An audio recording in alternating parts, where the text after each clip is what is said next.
Movie की शुरुआत होती है अंटार्कटिका के बर्फीले इलाके से। ये जगह पृथ्वी का सबसे बर्फीला इलाका है और पृथ्वी के संतुलन के लिए बहुत जरूरी भी है। जैक अपने दो साथियों के साथ, जिनका नाम फ्रैंक और जैसन होता है, यहाँ पर रिसर्च के लिए आते हैं और रिसर्च के लिए वो बर्फीली जमीन में ड्रिल करके बर्फ के सैंपल्स ले रहे होते हैं।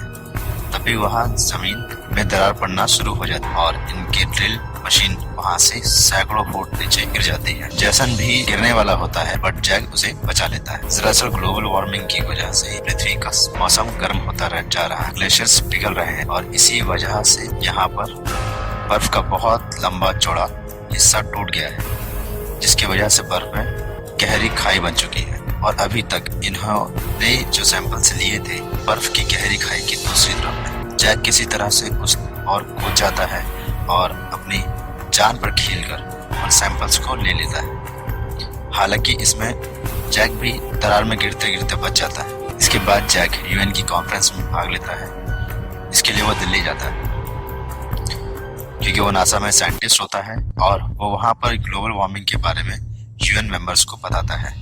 वो कहता है कि पृथ्वी का मौसम बदल रहा है और इसके टेम्परेचर में लगातार बढ़ोतरी हो रही है। इसकी वजह से ग्लेशियर्स पिघल रहे हैं, वो अपनी स्ट्रेंथ खो रहे हैं। अगर ग्लेशियर्स इसी रफ्तार से पिघलते रहे तो पृथ्वी से गर्मी का मौसम पूरी तरह से बदल जाएगा। हमें जल्द ही इसके लिए कुछ न कुछ करना होगा, वरना हमारी आने वाली पीढ़ियों के लिए यहाँ कुछ नहीं बचेगा। लेकिन यूएस के वाइस प्रेसिडेंट बोलते हैं कि इसमें लाखों करोड़ों का खर्चा है, इसकी कीमत कौन चुकाएगा? हमारी इकोनॉमी अभी इतनी खर्च। जैक बोलता है नहीं उठा सकती कि अगर हमने कुछ नहीं किया तो हमें और भी बड़ी कीमत चुकानी पड़ सकती है। बर्फीली चोटियां बहुत तेजी से पिघल रही है और जो आखिरी बर्फ का टुकड़ा टूटा था उसका एरिया एक पूरे शहर के बराबर है। लेकिन जैक की इस बात को कोई भी सीरियसली नहीं, क्योंकि इस काम में काफी ज्यादा खर्च होता है और जैक की बातें भी उन्हें निराधार लगती। वहीं दूसरी तरफ कुछ दिनों में मौसम में अब बहुत तेजी से बदलाव होना शुरू हो जाते हैं। समुद्र में तूफान आना शुरू हो जाते हैं और एक जगह टेम्परेचर एकदम से 13 डिग्री नीचे गिर जाता है। अचानक आए इस टेम्परेचर में बदलाव के कारण टोक्यो में आसमान से बर्फ के बहुत बड़े बड़े टुकड़े गिरने लगते हैं और इससे बहुत से लोग घायल हो जाते हैं, बहुत लोगों की जानें भी जाती हैं और काफी ज्यादा जान माल की हानि होती है। वहीं जैकब अपने घर पहुंच जाता है और आने के बाद उसे पता चलता है कि उसका बेटा सैम, जो कि बहुत ही होशियार स्टूडेंट है, वह फेल हो गया है। और अब जब वह अपने बेटे से पूछता है कि वो फेल क्यों हुआ तो उसका बेटा जवाब देता है कि जवाब मेरे दिमाग में था डैड, और इसीलिए टीचर ने मुझे फेल कर दिया क्योंकि मैंने सिर्फ लिखा नहीं। जैक बोलता है कि वह तुम्हें फेल कैसे कर सकता है, तुम मुझसे ज्यादा होशियार हो। सैम कहता है कि मैंने भी यही कहा था और उन्होंने मुझे फेल कर दिया। फिर सैम एक क्विज कॉन्टेस्ट में भाग लेने के लिए अपने दोस्तों के साथ न्यूयॉर्क जा रहा होता है और जब वो फ्लाइट में होता है तो एक बहुत भयंकर तूफान आता है। ऐसा लगता है कि जहाज अब पलट जाएगा, क्रैश हो जाएगा। जहाज पूरी तरह से आउट ऑफ कंट्रोल भी हो जाता है, लेकिन कुछ ही देर के बाद तूफान जब शांत हो जाता होता है तो प्लेन दोबारा से बैलेंस हो जाता है और वो थोड़ी देर बाद न्यूयॉर्क पहुंच जाते हैं। न्यूयॉर्क में बहुत ज्यादा ट्रैफिक होता है और इसकी वजह से वो अपनी गाड़ी से उतर जाते हैं और अपने दोस्तों के साथ ही पैदल आगे चलने लगता है। वो देखता है कि आसमान में काले बादल छा रहे हैं और नज़ारा काफी भयंकर होता है। ऐसा लगता है कि बहुत बड़ा तूफान आने वाला है और साथ ही वो ये भी देखता है कि लाखों पक्षी एक जगह से दूसरी जगह जा रहे हैं। वहीं दूसरी तरफ प्रोफेसर रैप्सन, जो कि समुद्र की मौसमी धाराओं पर रिसर्च करते हैं, वो जैक को दिल्ली में भी मिले थे।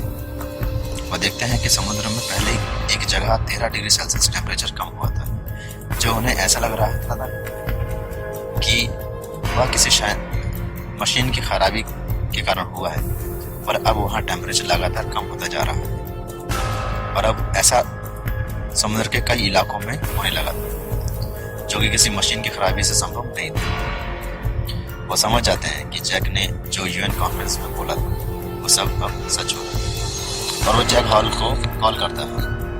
वह कहता है कि जैसा तुमने कहा था कि ग्लेशियर्स पिघलने से उत्तरी पूर्वी भी महासागर की धाराओं पर असर पड़ेगा, वह असर होना अब शुरू हो गया। जैक इस बात से हैरान हो जाता है इन सब में होने में अभी काफी साल बाकी है। वो उस मेल को चेक करता है जो प्रोफेसर रैप्सन ने उसे भेजा होता है। वो जब इन आंकड़ों को देखता है तो परेशान हो जाता है। वो कहता है कि ऐसा पिछले 10,000 सालों में भी कभी नहीं। और इसके बाद मौसम विभाग ये जानकारी देता है कि 70 किलोमीटर प्रति घंटे की स्पीड से लॉस एंजलिस में हवाएं चल रही है और यहाँ पर एक बहुत बड़ा भयंकर बाउंडर आ सकता है। और अगले ही पल ये दिखाया जाता है कि वहां पर जमीन से अपने आप ही बहुत सारे बाउंडर बनना शुरू हो गए हैं। और बाउंडर इतना पावरफुल है कि बड़ी से बड़ी गाड़ी, पेड़, पहाड़, यहाँ तक कि गगनचुंबी इमारतों को भी उड़ाकर ले गए। और यह बर्बादी का सिलसिला घंटों तक चलता रहता है। और जब तूफानी बाउंडर थम जाते हैं तो लॉस एंजलिस शहर पूरी तरह से बर्बाद हो चुका होता है। और साथ ही साथ लॉस एंजलिस में मौसम काफ़ी ज़्यादा ख़राब होने की वजह से वहाँ की सभी फ्लाइटों को कैंसिल कर दिया जाता है और अब एक इमरजेंसी मीटिंग बुलाई जाती है। इस मीटिंग में मौसम विभाग के अधिकारी, यूएस सुरक्षा कमेटी के अधिकारी और नासा के कई सारे साइंटिस्ट होते हैं। जैक भी उनमें से एक होता है। सभी साइंटिस्ट अपना अपना तर्क देते हैं कि इस तूफानी बाउंडर के पीछे आखिर क्या रीज़न था, लेकिन किसी की भी बात लॉजिकल नहीं होती। तभी जैक बोलता है कि आपने उत्तरी अंड महासागर की धाराओं पर ध्यान दिया। वो बताते हैं कि कल रात को उसे प्रोफेसर रैप्सन का कॉल आया था और उनके मुताबिक धाराओं की दिशा बदल गई है। तभी एक आदमी बोलता है कि ये कैसे हो सकता है। जैक समझाता है कि समुद्री धाराओं का संतुलन नमक के पानी और मीठे पानी के संतुलन पर निर्भर करता है। ग्लेशियर्स पिघलने से बहुत सारा पानी समुद्र में आ गया है और ये पानी इतना ज्यादा है कि इसका आप अंदाजा भी नहीं लगा सकते। और मुझे ऐसा लगता है कि समुद्र से अब नमकीन पानी कम हो रहा है और इसकी वजह से जो होगा आप उसका अंदाजा भी नहीं लगा सकते।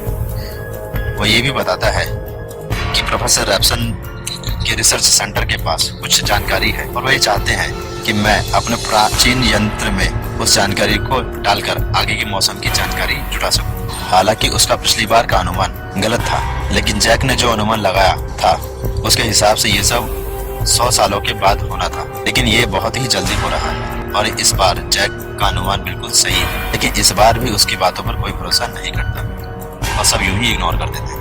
उन्हें लगता है कि सिर्फ जैक की बातें एक थ्योरी है, प्रैक्टिकल में ऐसा नहीं होगा। लेकिन यहाँ पर कुछ लोग ऐसे भी होते हैं जो जैक की बातों को सपोर्ट करते हैं और वो उसका साथ देने का फैसला लेते हैं और वे इस पर रिसर्च करना शुरू करते हैं।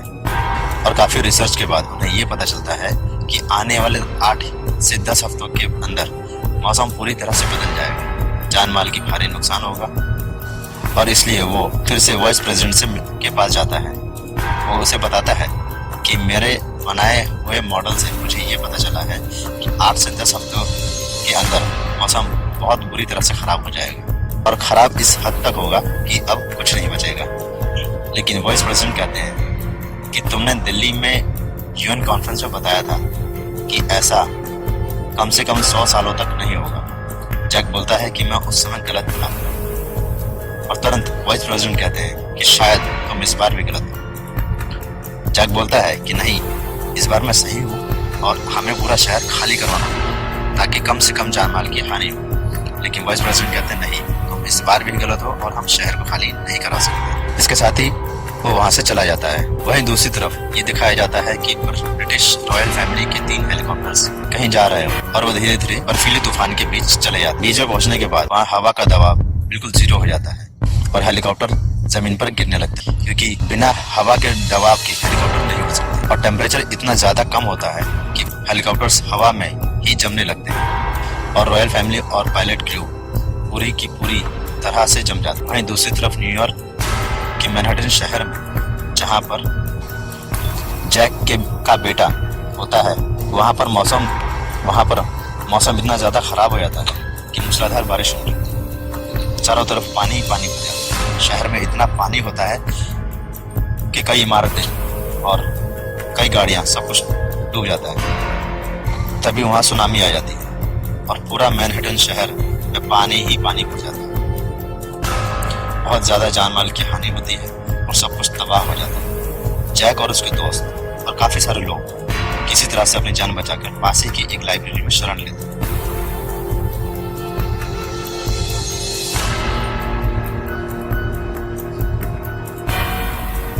और वहीं इन सब के बीच जैक अपनी रिसर्च को जारी रखता है और उसे स्पेस स्टेशन से कुछ डेटा मिलता है और उससे यह पता चलता है कि जल्द ही 3 तूफानी चक्रवात आने वाले हैं और ये 3 जगह पर आएंगे।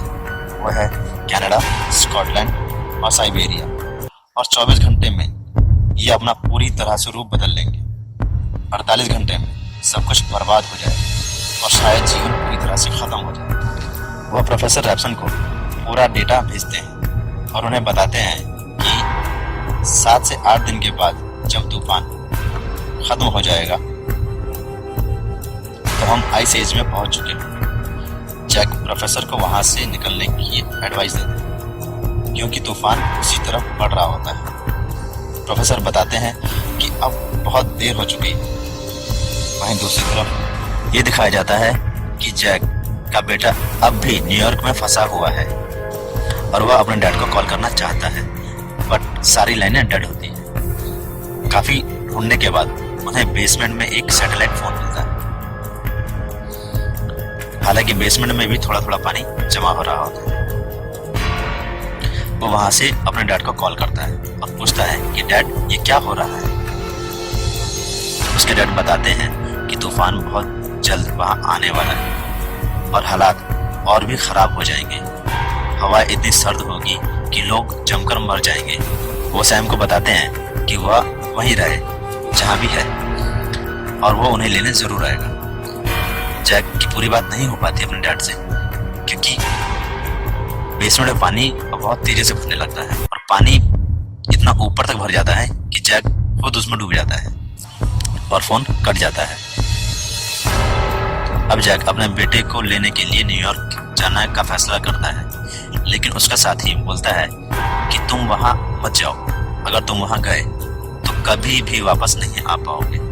जैक बोलता है कि मैं पहले भी कई बार इस तरह के बर्फीले जगहों पर जा चुका हूँ। मुझे इस सब का पूरा अनुभव है। मैं वहां जरूर जाऊंगा। पर उसका दोस्त बोलता है कि नहीं, ये वैसी जगह नहीं है, ये उनसे भी भयंकर जगह है। जमा देने वाली सर्द ठंड है और बर्फ की इतनी मोटी चादर बिछी हुई है कि गाड़ी तो चल ही नहीं पाएगी। लेकिन जैक अपने दोस्त की इस बात को नहीं सुनता और साथ ही वो अपनी वाइफ को भी उसे रोकने से रोकता है। जैक अपने बेटे को बचाने के लिए न्यूयॉर्क निकलने की तैयारी करता है। तभी वहां पर उसका एक सीनियर ऑफिसर आता है और कहता है कि वो ये सारी बातें प्रशासन को समझाएगा। जैक बोलता है कि मैं पहले भी बहुत कोशिश कर चुका हूँ। वो बोलता है कि इस बार तुमसे खुद प्रेसिडेंट मिलना चाहते हैं और वह प्रेसिडेंट से मिलने जाता है।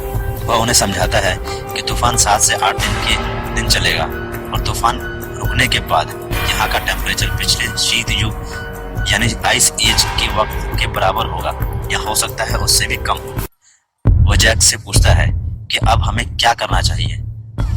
जैक बोलता है कि हमें दक्षिण में जितना दूर हो सके उतनी दूर जाना चाहिए और यही उनके लिए सेफ रहेगा। प्रेसिडेंट पूछते हैं कि जो लोग उत्तर में फंसे हुए हैं उनका क्या होगा। जैक बोलता है कि उनके बचने की उम्मीद बहुत कम है। बेहतर यही होगा कि हम सब उनके लिए प्रार्थना करें और यही अच्छा होगा।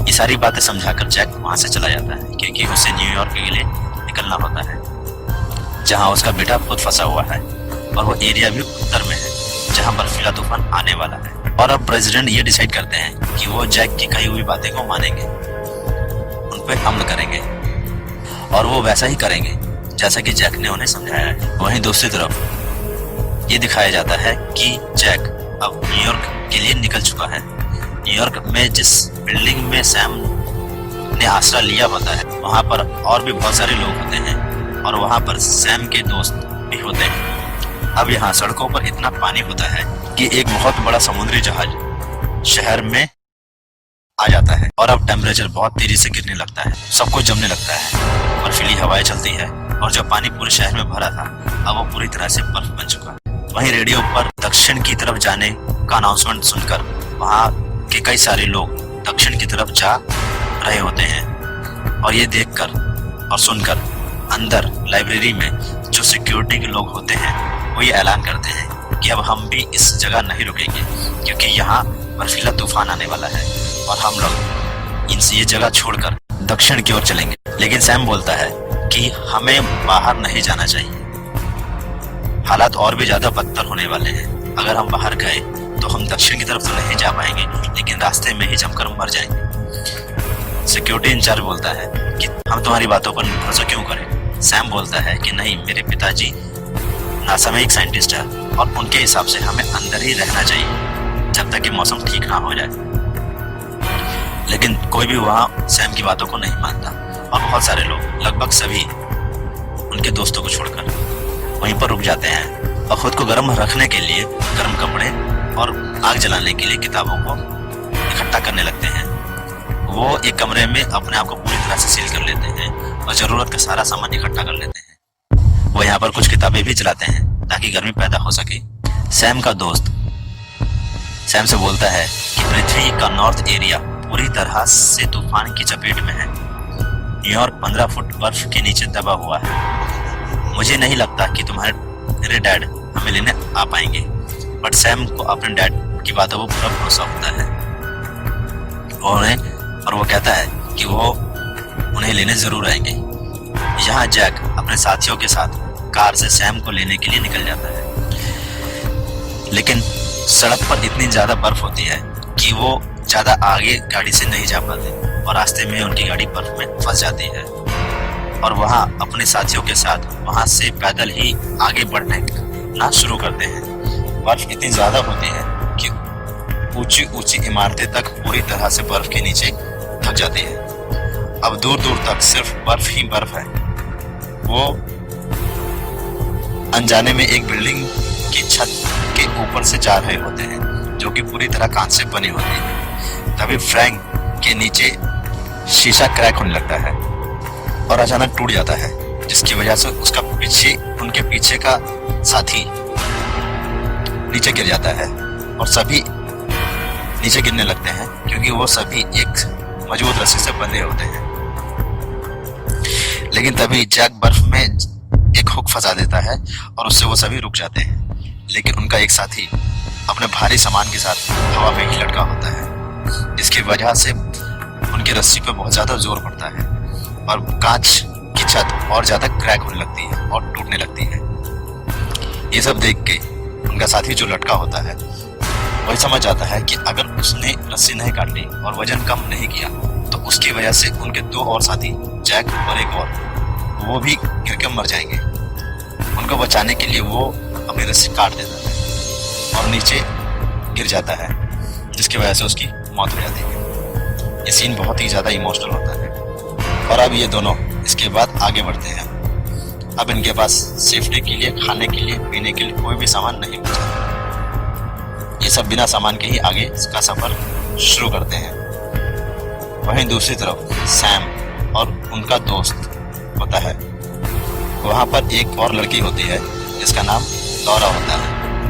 दरअसल सैम लॉरा की वजह से ही यहाँ पर आया होता है। वह उसे पसंद करता है, पर लॉरा के पैर में एक चोट लगी होती है। ये चोट सुनामी के दौरान ही एक लेडीज को बचाते समय उसके पैर में लग गई, जो कि अब धीरे धीरे जख्म बन चुका है और इस जख्म में जहर भर चुका है। पर अब लॉरा को दवाइयों की सख्त जरूरत है, वरना उसकी जान भी जा सकती है।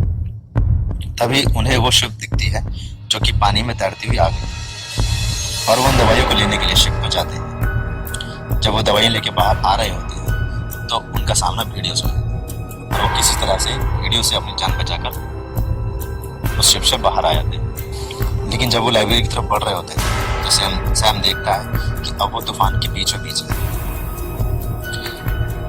हवा एकदम रुक गई है और लाइब्रेरी के ऊपर फहराता हुआ झंडा पूरी तरह से जम गया है। लाइब्रेरी भी जमने लगी। वो किसी तरह से भागते हुए लाइब्रेरी के भीतर प्रवेश करते हैं और अपने रूम में जाकर दरवाजे जल्दी से बंद कर देते हैं और जल्दी जल्दी कई सारी किताबों को चलाना शुरू करते हैं ताकि रूम में गर्मी बहुत ज्यादा बढ़े। वहीं दूसरी तरफ सैम के पिता जैक अपने दोस्त के साथ आ रहे होते हैं। वहां पर भी हर चीज जमना शुरू हो जाती है। वो भी एक जगह पर शेल्टर ले लेते हैं और जब तूफान वहां से गुजर जाता है तो वो भी उस लाइब्रेरी की तरफ बढ़ना शुरू कर देते हैं जहाँ जैक रुका हुआ है। वो रास्ते में ये भी देखते हैं कि बहुत सारे लोग बर्फ में जमकर मर चुके हैं। दरअसल ये वही लोग होते हैं जो लाइब्रेरी से दक्षिण की ओर निकलना शुरू किए थे, जिन्हें सैम ने रोका था। और अब सैम के डैड भी उस जगह पहुंच चुके हैं जहाँ पर सैम है और वो सैम को ढूंढना शुरू करते हैं।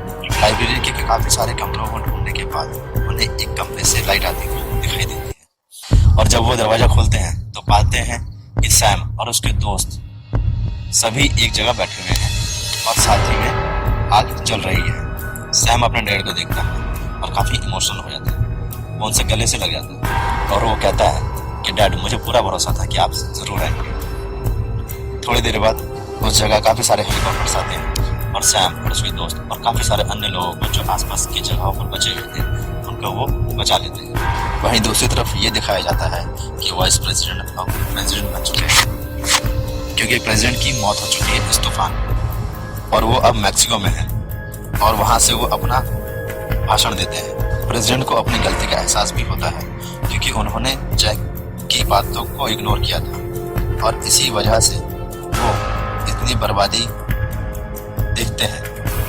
साथ ही वो ये भी कहते हैं कि हम प्रकृति का शोषण करेंगे और प्रकृति हमें इसकी सजा नहीं देगी, ऐसा तो हो ही नहीं सकता। प्रकृति ने हमें दिखा दिया है कि हमारी उसकी आगे कोई औकात नहीं है। ये फिल्म 2004 में रिलीज हुई थी और IMDb पर इसकी रेटिंग है 6.4।